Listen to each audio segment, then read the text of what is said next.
Yaa akkam jirtan nagaa jirtu an Dr. Haaromsaadha. Akkuma kanaan dura mata duree haaraan olitti deebinee jirra. Mata dureen keenyaarraa kunuunsa haadholii ulfaaf godhamuu qabu jedha yookiin dubartoota ulfaaf godhamuu qabu jedha. Asirratti bal'inaan kunuunsi dubartoota ulfaatiif godhamuu qabu maalidha? Kunuunsa kanammoo eenyutu ishii kunuunsuu qabu kan jedhudha. Akkasumas immoo yeroo kam kunuunsi kun kan ishii barbaachisu kan jedhu bal'inaan ilaalla. Namoonni chaanaalii keenyaaf haaraa taatan asumaan subscribe like gochuun akka maatii keenyatti dabalamtan isin affeerra.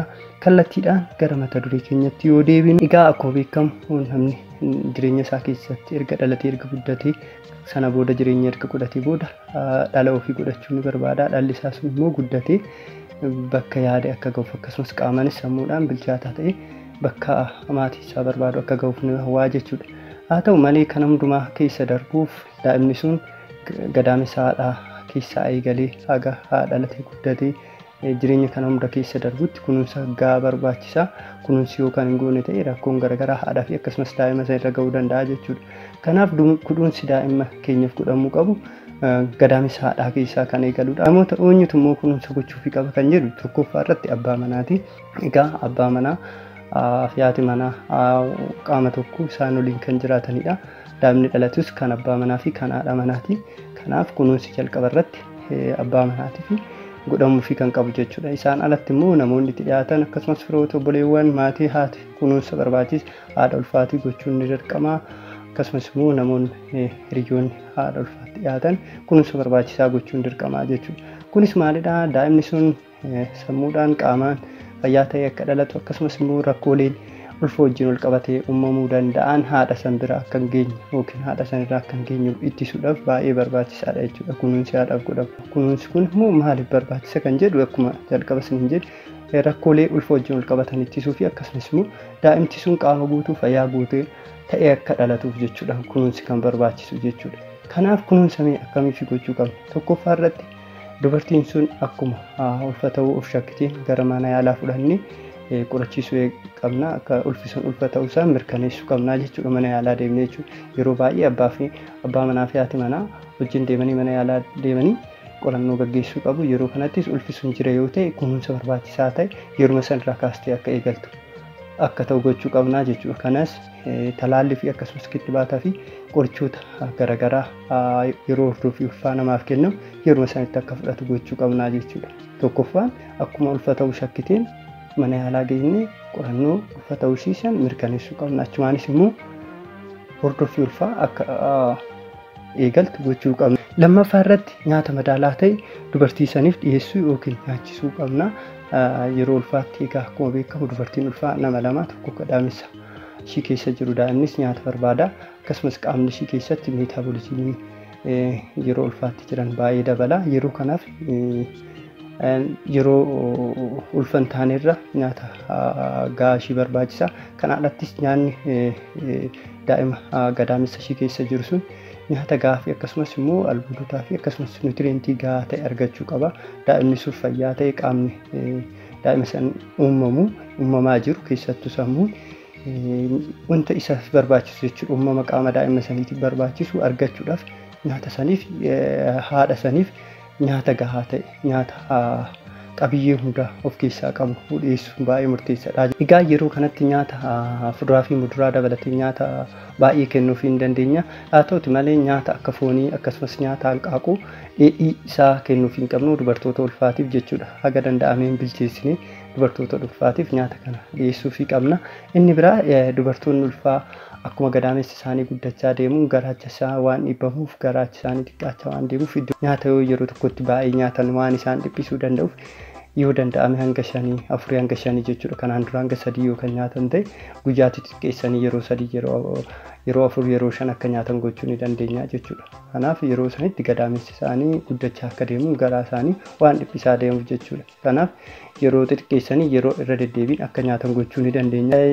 Sadaffaa irratti dubartoonni bishaan gaarii egaa bishaan dhuguun baay'ee fayyaa keenya baay'ee murteessaadha. Daa'ima gadaamessa keenya jiru saniifis baay'ee murteessaadha. Kanaaf dubartoonni isa durii caalaa bishaan akka dhugan ni gorfamaa jechuudha yeroo ulfa ta'anitti jechuudha. Arfaffaa irratti dubartiin ulfaa tamboo aarsuun qabdu akkasumas immoo yoo namoonni tamboo aarsan naannoo ishee jiraatan namoota san irraa fagaachuu qabdi yookiin namoonni sun naannoo dubartiin ulfaa jirtu irraa fagaachuu qabdi. Kunis kallattiidhaan daa'ima garaa jiru san gadaamisaadhaa jiru keessan dhiibbaa guddaa waan geessisuu danda'uuf jechuudha. Shanaffaa irratti alkoolii dhuguun qabdu haati ulfaa alkoolii fi akkasumas araadota biroo kamiyyuu fayyadamuun qabdu. Kunis daa'ima gara haadhaa keessa jiru san irratti miidhaa guddaa waan geessisuuf alkoolii fi akkasumas araadawwan kamirraa bilisa ta'uu qabdi. Namoonnis yeroo araadawwan kanneen kennuuf hin qabnu jechuudha namni kamiyyuu jechuudha. Torbaffaa irratti sochii qaamaa gochuu qabdi.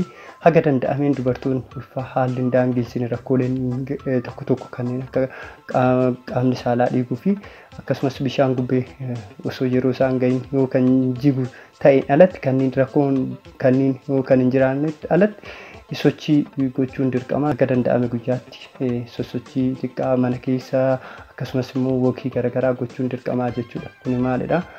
Dubartoonni iddoo ta'anitti rakkoolee garaagaraa isaan mudachuu danda'u ittisuudhaaf haga danda'ameen jechuudha. Sochii guddaa osoo hin ta'in yeroo ulfaattis sochii gochuun dirqamaa jechuudha. Haa ta'uti malee dubartoonni tokko yeroo baay'ee kan mul'atu maalidha? Ulfa ta'uu isaaniirraa kan ka'e yeroo hundumaa boqonnaadhaan manuma badduma ta'anitti kan dabarsanidha. Kun hin gorfamu. Haala danda'ameen sosochii wookii xiqqaa gochuun ni gorfamaa jechuudha yeroo ulfaatti jechuudha. Guyyaatti xiqqaa ta'e daqiiqaa 30 sochii xiqqaa wookii garaagaraa goonee deebuun ni danda'ama jechuudha. Salgaffaa irratti dubartoota ulfaa irratti mallattoolee yaalaa tamtamaa barbaachisan kanneen akka dhiigni qaama saalaatiin dhiiguu, bishaan gubbee yeroo isaa malee jiguu, mataan nama bu'aafachuu fi akkasumas qoricha xiqqoo paraastaamoolii kanneen akka paraastaamoolii fudhannee kan nunis yoo ta'e dhukkubbiin garaa akkasumas immoo yoo yeroon hin gahin ciniinsuun kan nu eegalu ta'e akkasumas dhangala'aan foolii badaa qabu qaama saalaatiin kan bahu yoo ta'e ho'i qaama keenyaa garmalee kan dabalu yoo ta'e akkasumas ol guursisuu fi haqqisiisuu jechuudha. Ol guursisuu fi haqqisiisuu yeroo baay'ee ni jiraata. Haa ta'u malee garmalee deddeebi'ee kan ishee deddeebisuu fi nyaata tokko nyaachisuu kan ishee dhorkoote. Egaa yeroo kanatti mallattoolee akkanaa kana dubartoota irratti argine yookiin yoo ofirratti argite dafnee mana yaalaa geessuu qabna yookiin daftee mana yaalaa deemuu qabdi jechuudha. Egaa asirratti mata duree of danda'in mallattoolee yeroo ulfaa yaala hatamtamaa barbaadan mata duree tokko dhiyootti kan isinii qopheessu ta'a. Agasitti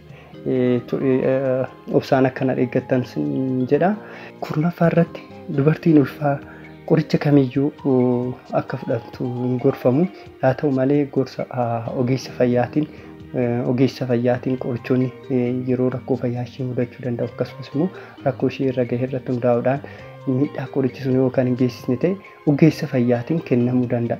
Haa ta'u malee manuma keenya teenyee qoricha kamiyyuu fudhachuu hin qabnu. Kanaaf maalidhaa qorichi sun dhiibbaa fi akkasumas rakkoo uumama daa'imaa isaa irratti fiduu waan danda'uuf yeroo kana irratti of eeggannoo. Egaa akka walii galaatitti kan gorfamu maalidhaa dubartoota ulfaatiif yoo danda'ame qorichi kamiyyuu akka hin kennaminidha.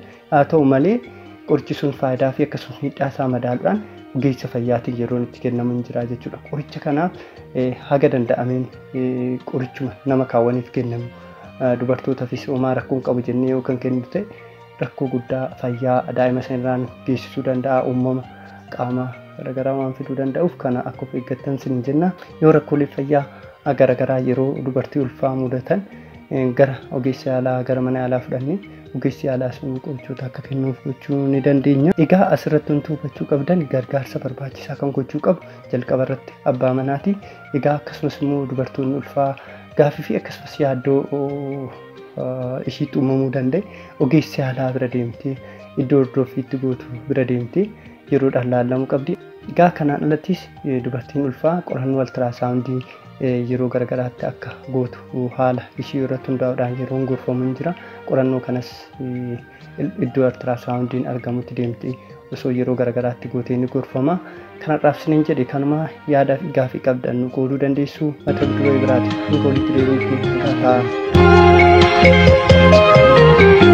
fi